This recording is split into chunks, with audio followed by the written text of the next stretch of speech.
인도하시는 하나님. 인도하시는 하나님. 지금까지는 우리가 주로 구원의 하나님에 대해서 살펴보았습니다. 열 재앙을 행하신 것도 구원하시기 위해서 행하신 거고요. 내 백성을 보내라. 그들이 나를 섬길 것이니라. 그래서 유월절 양 잡던 날에 그 피 바르던 날에 이스라엘 백성들을 애굽에서 구원해 내셨습니다. 마치 우리를 예수 그리스도의 피값으로 이렇게 구원하신 것처럼 하나님은 구원의 하나님입니다. 그 다음 구원만 하시는 게 아니죠. 구원받은 자기 백성들을 하나님께서 이렇게 인도해 가십니다. 어디에 들어갈 때까지? 가나안 땅 들어갈 때까지. 우리로 치면은 천국에 들어갈 때까지. 이걸 가리켜서 견인이라고 합니다. 견인 차시죠. 끌고 가는 거. 우리를 끌고 가신다는 겁니다. 만약에 하나님이 이스라엘을 구원해 놓고는 야 이제 구원해 줬으니까 이제 너가 알아서 한번 가봐라. 그렇게 만약에 하셨다면은 아무도 가나안 땅 들어갈 자가 없었을 것입니다. 하나님이 우리를 보고 이제 구원해 줬으니까 이제부터는 너가 알아서 한번 들어가라. 이렇게 하신다면은 우리 이 중에 지금 아무도 천국에 들어갈 자가 없을 것입니다. 그러나 그렇게 안 하시고 하나님께서 우리를 책임지시고 이렇게 끌고 가십니다. 하나님은 구원하시는 하나님이다. 또 하나님은 인도해 가시는 하나님이다. 그러니까 우리가 믿고 따를 수가 있는 거죠. 오늘 본문은 하나님이 자기 백성을 어떻게 인도해 가시는지 그 인도하시는 원리와 방법이 잘 이렇게 나타나 있습니다. 하나님이 자기 백성을 인도하시는 원리가 뭐냐? 이것만 잘 알아도 이렇게 신앙생활이 즐거운 신앙생활이 될 수 있습니다. 하나님이 인도하시는 원리, 빠른 길, 쉬운 길, 이런 길로 인도 안 합니다. 그러면 어떤 길로 인도하시느냐? 좋은 길로 인도하십니다. 좋은 길로 인도하신다는 것은 다르게 말하면은 우리 믿음에 유익이 되는 길로 인도하신다는 겁니다. 왜? 믿음 없으면은 천국 못 들어가니까. 믿음 키우는 방향으로 인도하십니다. 만약에 우리 믿음이 좋다면은 좋다는 그 가정 하에서는 얼마든지 빠른 길, 쉬운 길 주시겠지. 그러나 우리 믿음도 안 돼 있는데 무조건 빠른 길, 쉬운 길로 인도하시는 분이 아니라는 겁니다. 우리 믿음에 유익한 길로 인도하시는 게 하나님의 인도하시는 원리다. 하나님이 여러분을 어느 쪽으로 인도해요? 믿음 키우는 쪽으로. 하나님이 여러분의 자녀들을 어느 쪽으로 인도할까요? 믿음 성장시키는 쪽으로. 이 원리를 여러분 분명히 알아야 우리가 헷갈리지 않습니다. 하나님의 이 인도하심이 저와 여러분의 삶 가운데 나타나고 풀어지기를 축복합니다. 17절 우리가 읽어보죠. 17절 18절입니다. 시작. 바로가 백성을 보낸 후에 블레셋 사람의 땅의 길은 가까울지라도 하나님이 그들을 거기로 인도하지 아니하셨으니 이는 하나님이 말씀하시기를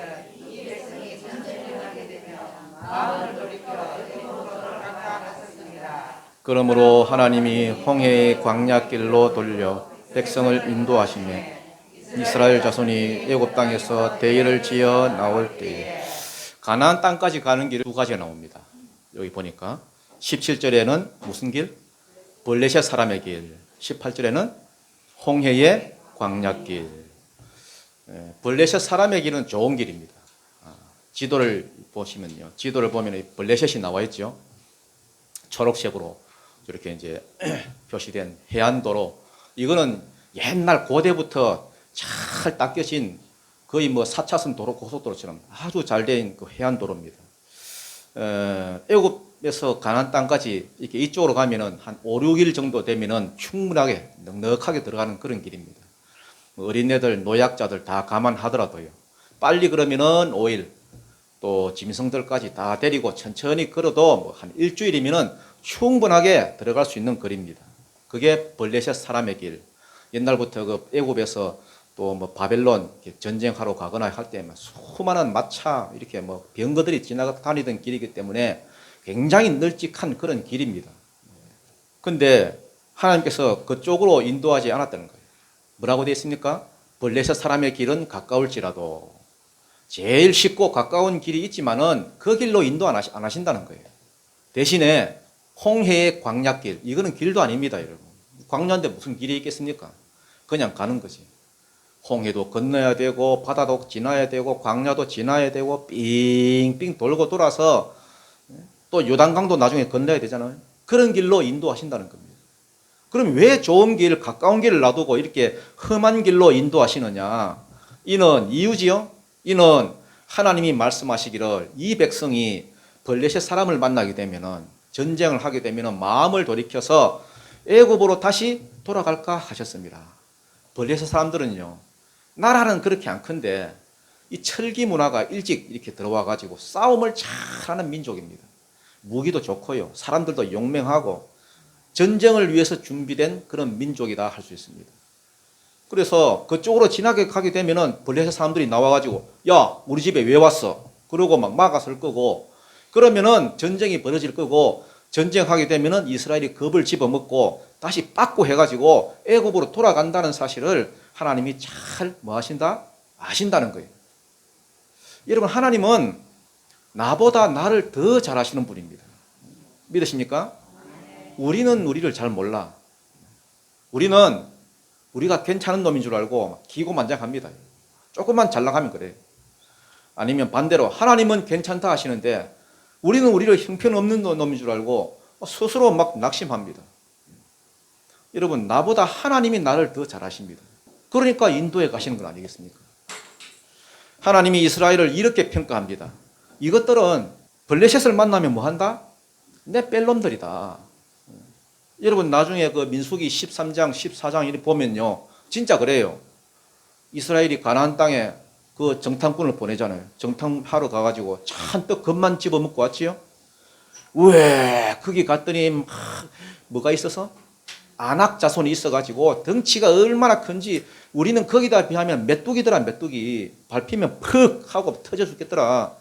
그러니까 백성들이 그 말을 믿고는 밤새도록 막 울면서 애굽으로 돌아가자고 그 난리를 쳤습니다. 훈련을 많이 받아도 그 믿음이 그 정도밖에 안 되는데 지금 훈련 받기 전이잖아요. 그러니까 하나님이 이스라엘을 정확하게 보신 겁니다. 그래서 가깝고 좋은 길이 있지만은 그 길로 하나님이 인도하지 않으신다. 아니, 전쟁 나면 하나님이 뭐 대신 싸워주시는 거 아닙니까? 여러분, 하나님이 대신 싸워주십니까? 안 싸워주십니까? 싸워주십니다. 싸워주셔. 당연히 싸워주시는데 그렇다 하더라도 버티고 서 있기는 해야 될 거 아닙니까? 하나님이 보시기에는 버티고 서 있지도 못할 놈들이라는 겁니다. 오줌 싸고 도망갈 거라는 겁니다. 하나님에 대한 믿음이 그것밖에 안 되더라는 겁니다. 그래서 하나님이 좋은 길, 쉬운 길, 빠른 길이 있지만은 그거 놔두고 더 강하게 훈련시키려고. 무슨 훈련? 따라합시다. 믿음 훈련. 순종 훈련. 훈련을 더 시키려고 광야길로 인도하신다는 겁니다. 이게 하나님이 인도하시는 원리입니다. 오늘 우리를 인도하시는 것도 똑같습니다. 이스라엘이 애굽에서 구원받은 것처럼 우리가 사단의 손에서 구원함을 받았습니다. 맞지요? 그러고 나서 40년 동안 광야길을 갑니다. 맞지요? 우리 인생이 광야길 아닙니까? 광야길 없이 그냥 구원받고 편안하게 이렇게 살다가 바로 천국으로 직행하면요, 막 몸서리치기 좋겠죠. 얼마나 좋겠습니까? 그런데 이놈의 거 이거, 우리가 종교를 잘못 선택했는지 어쨌는지 왜 이렇게 힘드나 이게 예수 믿기. 하나님이 잡아 돌리는 거라. 광야길, 광야길. 주일 성수해라, 예배해라, 기도해라, 전도해라. 안 그래도 사는 게 힘든데 봉사해라, 뭘 드려라. 예수 믿고 교회 나오면은 불행 끝 행복 시작인 줄 알았는데 뭐가 행복 끝 불행 시작인 것 같아요. 신앙생활이 광야길이에요.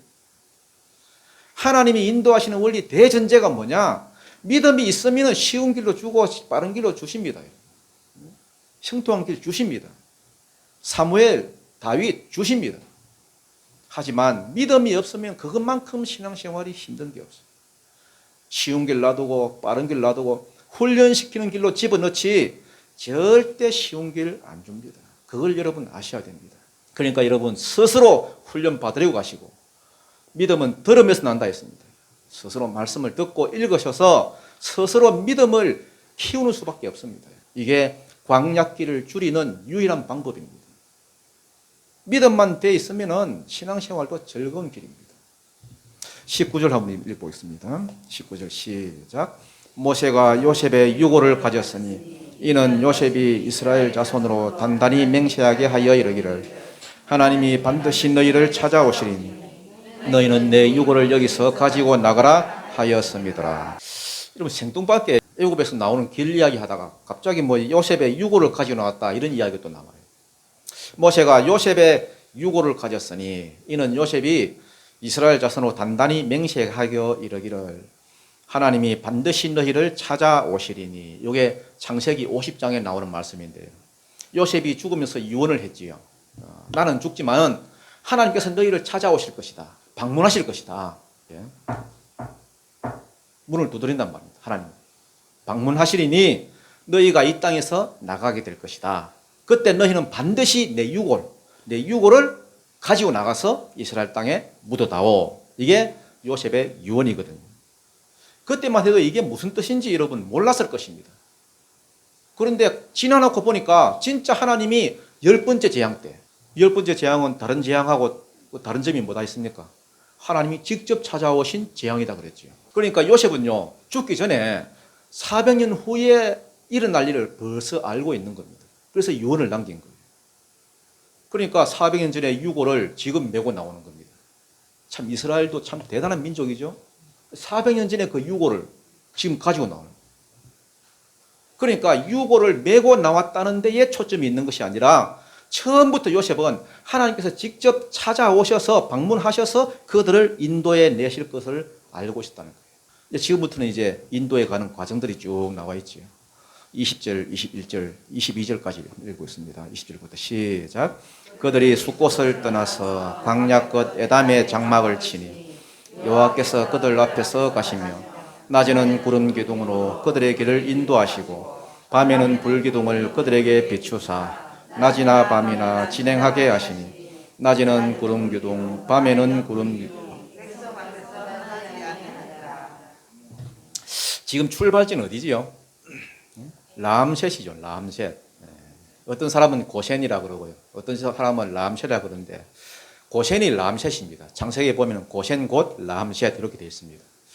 그래서 람셋에서 숫곳으로 가가지고요. 숫곳에서 에담으로 가고 지도 보면 그렇게 나와 있죠.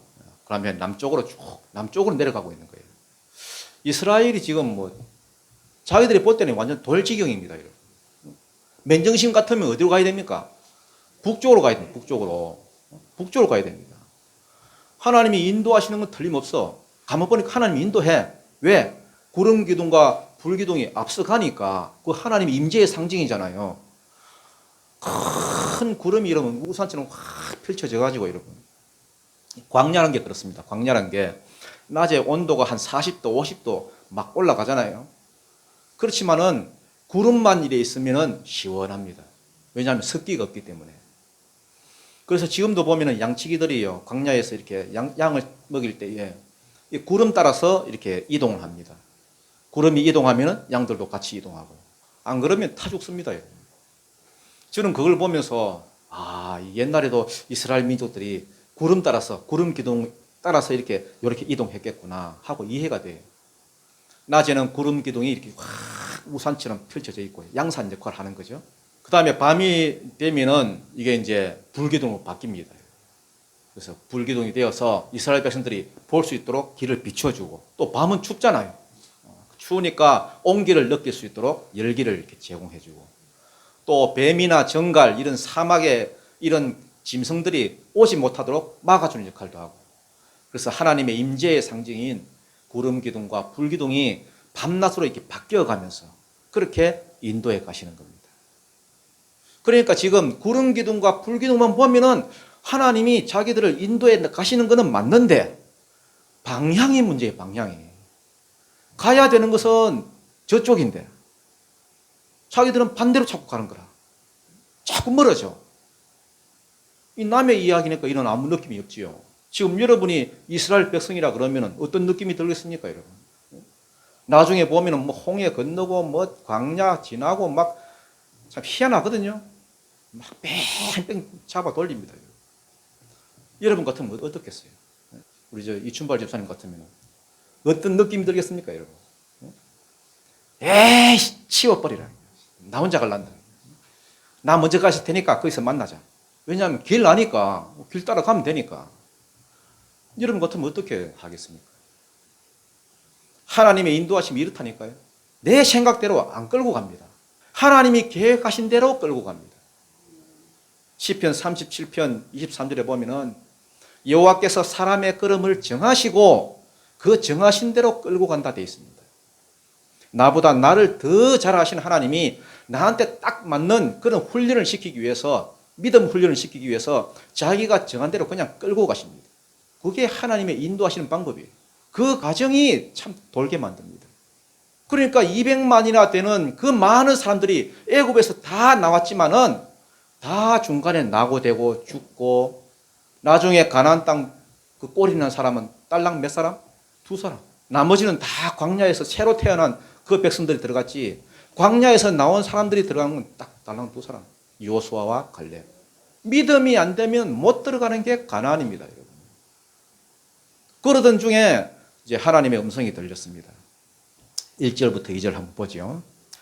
14장입니다. 시작. 여호와께서 모세에게 말씀하여 이르시되 이스라엘 자손에게 명령하여 돌이켜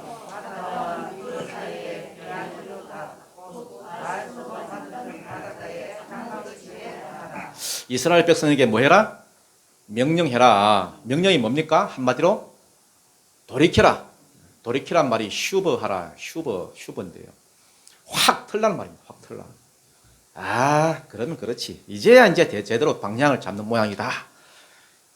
근데 틀긴 틀었는데 어디로 트느냐? 돌이켜 바다와 믹돌 사이에 비하히롯 앞 곧 바알스본 맞은편 바닷가에 장막을 치게 하라. 이 말은 가나안 땅하고 완전히 반대로 더 밑으로 내려가는 거예요. 더 밑으로.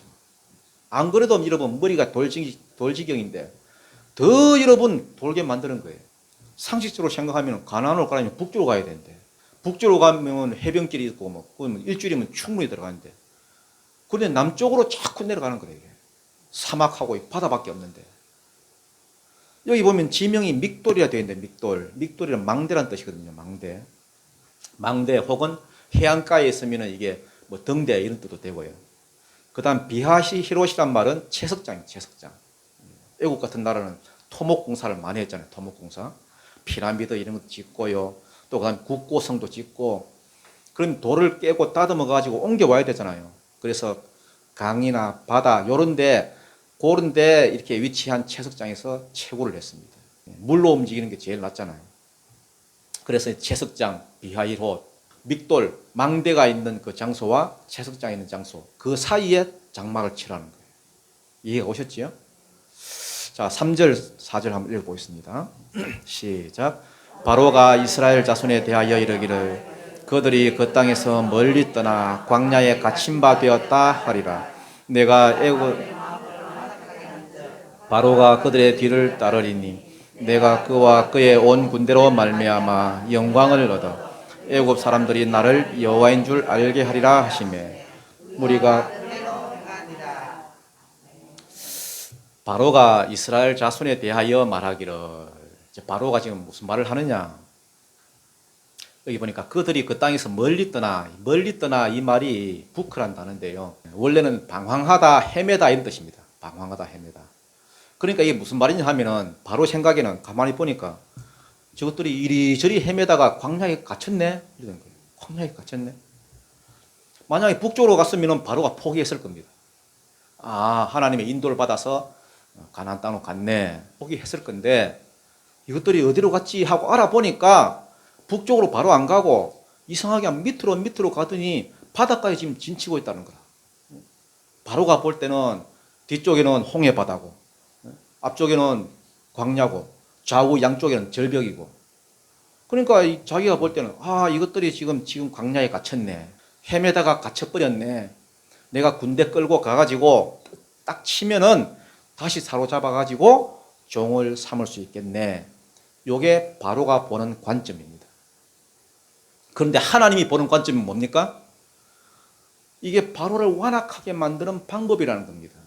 내가 바로의 마음을 완악하게 해서 뒤를 따르도록 만들어서, 그래서 애굽의 그 모든 군대들을 홍해 바다에 다 그냥 빠져 죽이면은 그때 그걸 보고 많은 사람들이 야, 하나님 진짜 대단하시네. 진짜 능력이 크시네 하고 영광을 돌릴 거란 말입니다.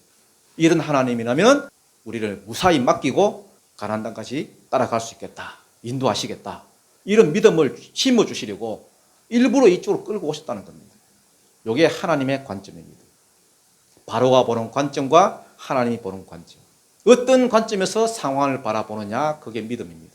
바로의 관점이 있고 하나님의 관점이 있는데 어떤 관점으로 현실을 볼 것인가, 어떤 관점으로 나를 바라볼 것인가. 좀 이따가 이스라엘 백성들이 막 하나님을 막 원망하거든요. 막 데모를 합니다, 여러분. 왜 우리를 이쪽으로 막 끌고 왔냐고. 바로의 관점으로 보니까 그런 거예요. 하나님의 관점으로 봤다면 이게 원망이 없었을 텐데, 이런 믿음이란 하나님의 관점으로 상황을 보는 것입니다. 우리도 마찬가지 아닙니까? 지금 말씀대로 신앙생활을 한다고 하는데 하나님이 인도에 가시잖아요, 우리를. 그런데 상황을 보니까 이상한 거야. 이상하다. 이 막다른 길이네.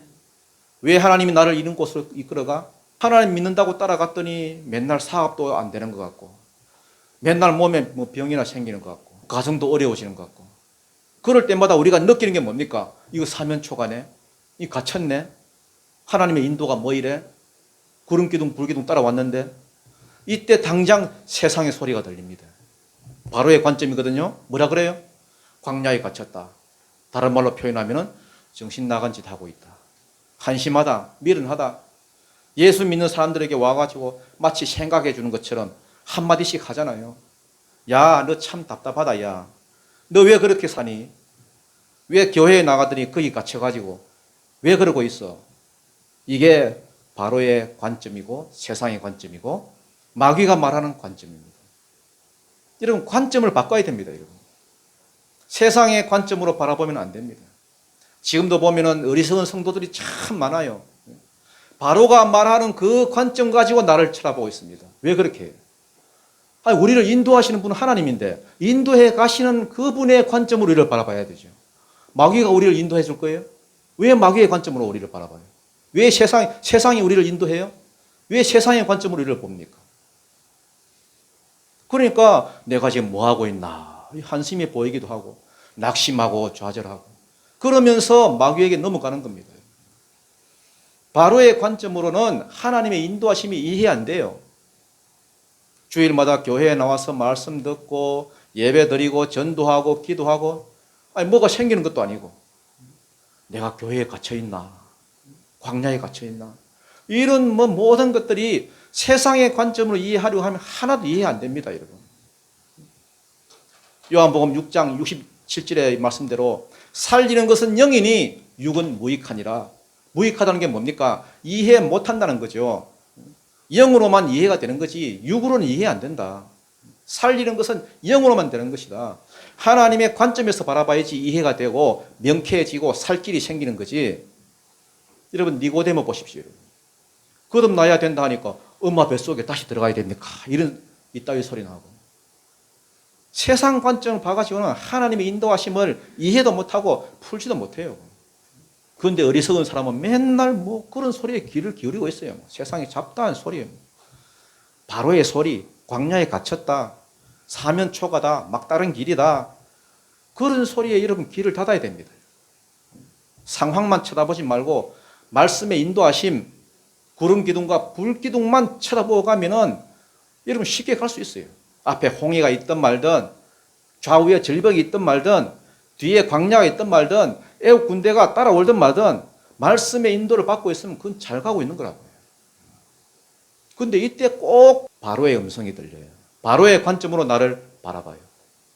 그러니까 우왕좌왕 막 인생 자체가 막 복잡해지기 시작합니다, 여러분. 늘 복잡해. 예수 10년, 20년 믿어도 늘 인생이 복잡해. 늘 신앙생활이 복잡하고. 하나님만 바라보고 갈 때는 문제 없다가 이제 애국 군대가 눈에 막 들어오거든요. 심히 두려우니까 원망하게 되죠.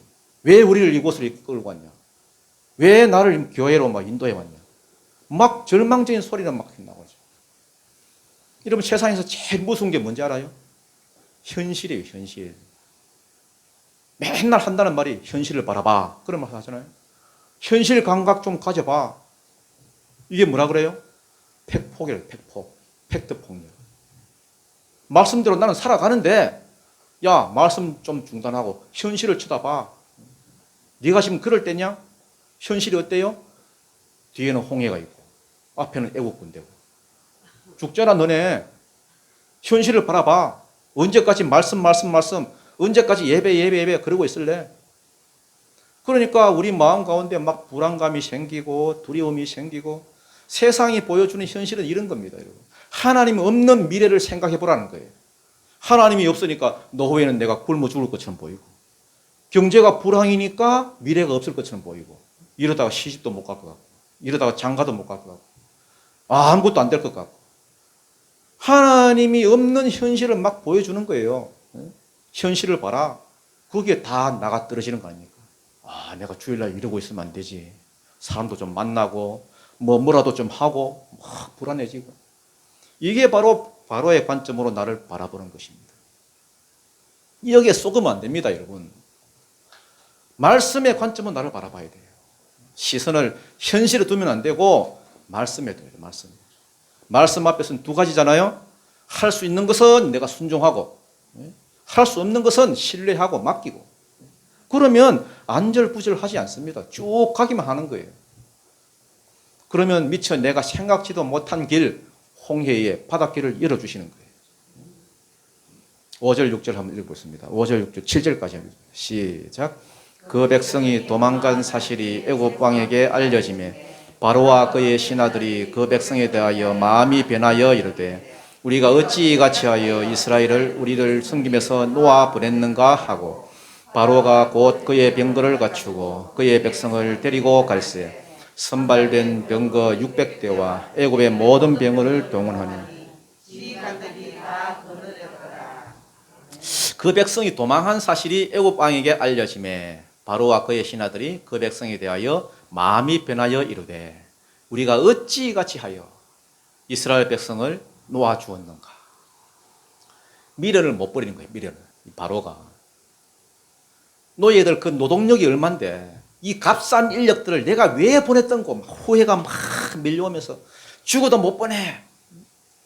지금 이스라엘 백성이 광야에 갇혀 있다는 그 말과 동시에 안 되겠다. 다시 잡으러 가야겠다. 그러면서 막 병거 600대 그리고 애굽의 모든 병거들 동원해가지고 막 셀이 막 잡으러 오는 겁니다. 여러분 병거가 얼마나 무서우냐면요. 병거 여러분 안 보셨죠? 배너 영화 여러분 보시면요. 그 병거의 그 수레 바퀴에다가 칼을 이렇게 답니다. 양쪽으로 칼을 달아가지고 이걸 가지고 지나가면요. 이거는 진짜 인간 믹서기예요. 인간 믹서기. 여러분 믹서기에다가 사람을 넣고 갈았다고 생각해봐요. 얼마나 무섭습니까? 공포 그 자체죠. 여러분. 바로가 왜 이런 행동을 합니까? 하나님께 그렇게 두드려 맞았으면 정신을 차려야 되는데 장자들 다 죽고도 여러분 경제학 용어 중에 여러분 경제학 용어를 말해서 죄송합니다만 경제학 용어 중에 매몰 비용이 있어요. 매몰 비용.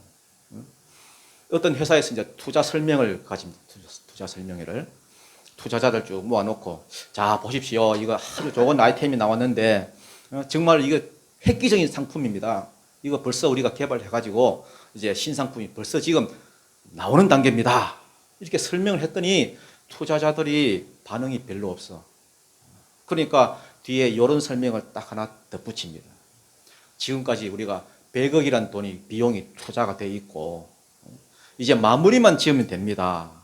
그랬더니 85%가 투자하겠다고 막 이렇게 나서더라는 겁니다.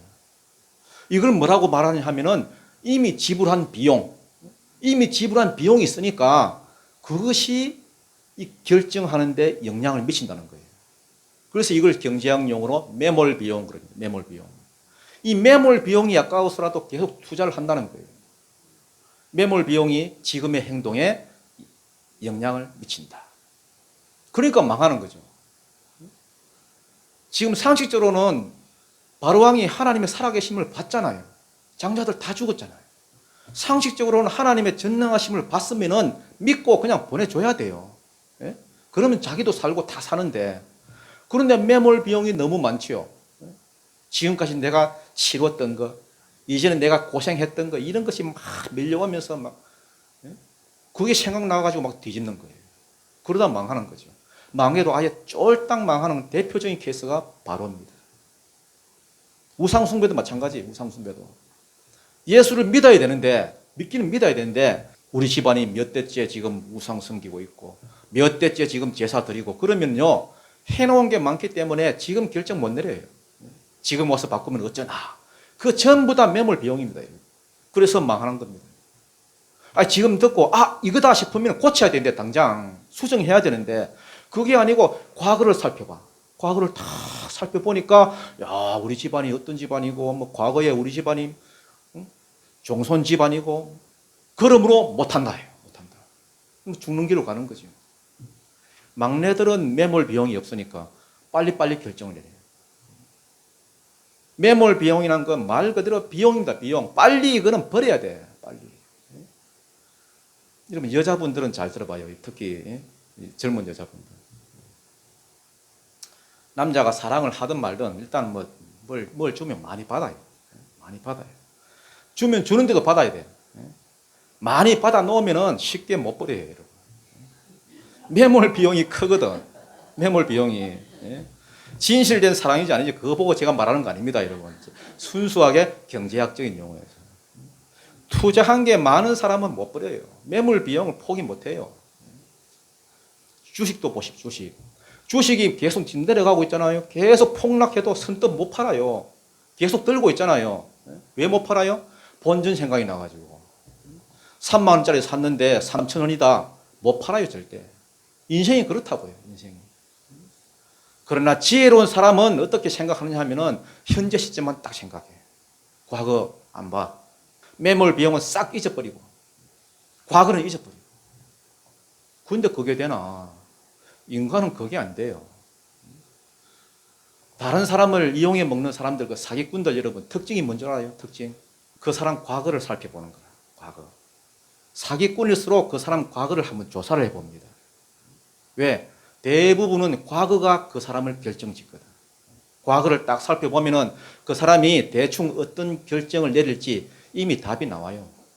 매몰 비용이 있기 때문에. 적어도 성도들은 이러고 살면 안 되죠. 예? 이러고 살 거예요. 과거는 예수님이 이미 다 지불을 하셨는데 이전 것은 다 지나갔으니 새 것이 됐다고 했는데 과거가 나를 결정해버리면 어떡해. 미래가 나를 결정해야지. 말씀이 나를 결정해야지. 약속 붙들고 꿈과 비전을 바라보고 나아가야지. 바로가 지금 포기를 못하고 추격이거든요. 추격해. 쫄딱 망할 줄도 모르고 나중에 다 죽거든요. 저는 바로를 보면 참 안타까워요. 8절 9절 한번 읽어보겠습니다. 시작. 여호와께서 애굽 왕 바로의 마음을 완악하게 하셨으므로 그가 이스라엘 자손의 뒤를 따르니 이스라엘 자손이 담대히 나갔습니다. 애굽 사람들과 바로의 말들, 병거들과 그 마병과 그 군대가 그들의 뒤를 따라 바알스본 맞은편 비하이롯. 지금 바로는 지금 무슨 생각을 가지고 지금 추격해 옵니까 지금? 아하, 요 멍청한 놈들, 요 길을 잘못 들었었구나 이거. 요것들이 노예니까 노예들은 멍청하니까 이 바보들이 지금 가나안 땅 간다고 하면서 가는 길도 모르는구나. 저것들 내가 가면은 내가 확 잡아가지고 믹돌에 있다고? 믹돌 바닷가잖아. 죽었네. 도관에 던지네. 그러니까 열지양으로 막 두들겨 맞고 장자까지 죽었는데도 바로가 힘을 얻었어. 힘을 얻어가지고 앞에는 망대, 뒤에는 채석장. 이거 딱 갇혔네. 지들이 어디로 갈 거야? 우리가 인생을 살다 보면요, 이런 상황에 처할 수가 있습니다. 세상적으로 볼 때는 왜 이렇게 막다른 골목으로 들어가지? 내 인생이 왜 이렇게 되지? 우리 교회가 왜 이렇게 힘들지? 사람들이 이상하다고 막 수군수군 할 때 보면요, 이상해요. 그때 하나님의 영광이 드러나요. 참 이상해요. 대적의 입장에서는 그 죽으려고 하는 거예요. 하나님의 믿기에 말려드는 겁니다. 여러분, 교회가 힘들 때 그때 여러분 조심해야 됩니다. 여러분 교회가 힘들다고 같이 수군수군하고 여러분 같이 공격하고 여러분 목회자가 힘들다고 또 같이 기도 안 하고 계속 뒤에서 수군수군하면 합심하면요, 그건 하나님의 믿기에 말려드는 수가 많습니다. 지금 한국 교회가 막 힘들다고 막 사회에서 막 얼마나 교회를 공격합니까, 여러분. 그러나 하나님의 교회는 망하지 않습니다. 말씀을 요약하겠습니다. 가나안 땅 가는 길 두 가지가 있습니다. 하나는 빠른 길, 쉬운 길, 넓은 길이에요. 그러나 하나님은 그 길로 인도하지 않습니다. 어떤 길로? 믿음에 유익한 길, 믿음 키우는 길, 믿음 성장시키는 길로 인도하십니다. 익숙한 길이 아니라, 우리가 이미 알고 있는 그런 길이 아니라 새로운 길, 전혀 새로운 길로 인도하십니다. 대개 사람들은 나를 상식적으로 인도해 주기를 원해요, 하나님께서. 여러분 맨날 원하는 게 이해되는 길 아니에요? 이해되는 길로 나를 이끌어 주세요. 그러니까 힘든 거예요. 우리의 수준이 그리 높지 않잖아요. 저와 여러분의 수준이 뭐 그리 높아요? 인간이 다 이해하는 길은 뻔한 길이지 뭐. 다 뻔한 길이잖아요. 그렇지만 하나님이 홍해의 길로 이끄실 때는 이해 못해요. 그럴 때 필요한 것은 믿는 것입니다. 믿는 것. 하나님이 나쁜 거 주시겠나. 그러면서 믿고 따르면 되는 거라고. 여러분이 경험하는 막다른 길이라는 게 대부분 새로운 길이에요. 내가 상상도 못했던 길, 내 머리로는 나올 수 없던 길, 그거 하나님이 보여주시겠다는 거예요. 새 길을 보여주세요. 그리고 믿고 따라가야죠. 이사야서 43장 18절부터 19절에 보면은 너희는 이전 일을 기억하지 말며 옛적 일을 생각도 하지 마라. 그러면서 나오는 말씀이 뭡니까? 하나님께서 우리를 인도해 주시는데 광야의 길을, 사막의 강을, 여러분 생각해 보십시오. 광야에 길이 있어요, 없어요? 광야에 무슨 길이 있어? 근데 길을 내신대요. 광야에 길을 내시는 하나님. 사막에 물이 없잖아요. 물을 주는 정도가 아니라 아예 강을 내신대, 강을. 하나님 얼마나 통이 크신지 물 정도가 아니라 강을 내신다. 이게 하나님의 인도하시는 방법이에요. 여기도 보면은 하나님이 바다를 사막으로 만들잖아, 바다를. 저 뒤에 우리가 읽진 않았지만, 다음 주에 할 거지만은, 그냥 길을 내시는 게, 홍해 그냥 건너가지고, 물이 절벅절벅한데 그냥 걸어가라는 게 아닙니다. 마른 땅으로 만들었잖아요. 사막을 강으로 만들게 하지만은, 반대로 바다를 사막으로도 만들어요, 하나님. 이게 어디에 나오느냐? 21절에 보면 나오잖아요. 모세가 바다 위로 손을 내밀매 여호와께서 큰 동풍이 밤새도록 바닷물을 물러가게 하시니 물이 갈라져 바다가 뭐가 됐어요? 마른 땅. 사막이 됐어요, 사막. 사막에 강을 할 때 바로 그 사막이에요. 그러니까 하나님께서는 사막에 강을 흐르기도 하시고 또 바다를 사막으로 만들기도 하시고 입맛대로 자기 백성을 그냥 자기 백성에게 필요한 대로 믿음 키우는 쪽으로. 이걸 여러분 우리가 상상이나 할 수 있겠습니까? 너희가 광야에 길이 있다고 생각하는 사람이 어디 있었냐? 근데 길을 열어주잖아. 사막에 강이 있다고 생각하는 사람이 어디 있었냐? 강이 있으면 그 사막이 아니지. 그런데 강이 흐르게 하잖아. 마찬가지로 바다를, 홍해를 마른 땅으로 내가 못할 것 같아? 그렇다고 하면 우리 인생도 마찬가지죠. 막다른 골목이다 싶으면 여러분이 상상력을 한번 발휘해 보라고요. 하나님께 맡기고. 무턱대로 여러분 막 절망만 하지 말고 원망만 하지 말고 기대하라고, 기대. 하나님, 내가 당신을 기대합니다. 여러분 앞에 놓여있는 그 막다른 골목 아니에요. 하나님의 길이에요. 하나님의 길이다 싶으면 그냥 잊지 말고 여러분 나와서 기도하십시오. 우리가 믿는 하나님이 얼마나 좋으신 분입니까? 참 좋으신 분이에요. 비록 우리가 실수하고 넘어지고 죄짓고 해도 용서해 주시고 넘어가 주시고, 우리 하나님이 내게 베풀어 주신 은혜를 조금이라도 생각하면 우리가 이렇게 살아서는 안 됩니다. 하나님이 인도하시는 길은 좋은 길이다. 그럼 여러분 믿고 따라가십시오. 마지막으로 선택을 내가 한다는 생각을 버려야 됩니다. 이게 일종의 자아고 애고인데요.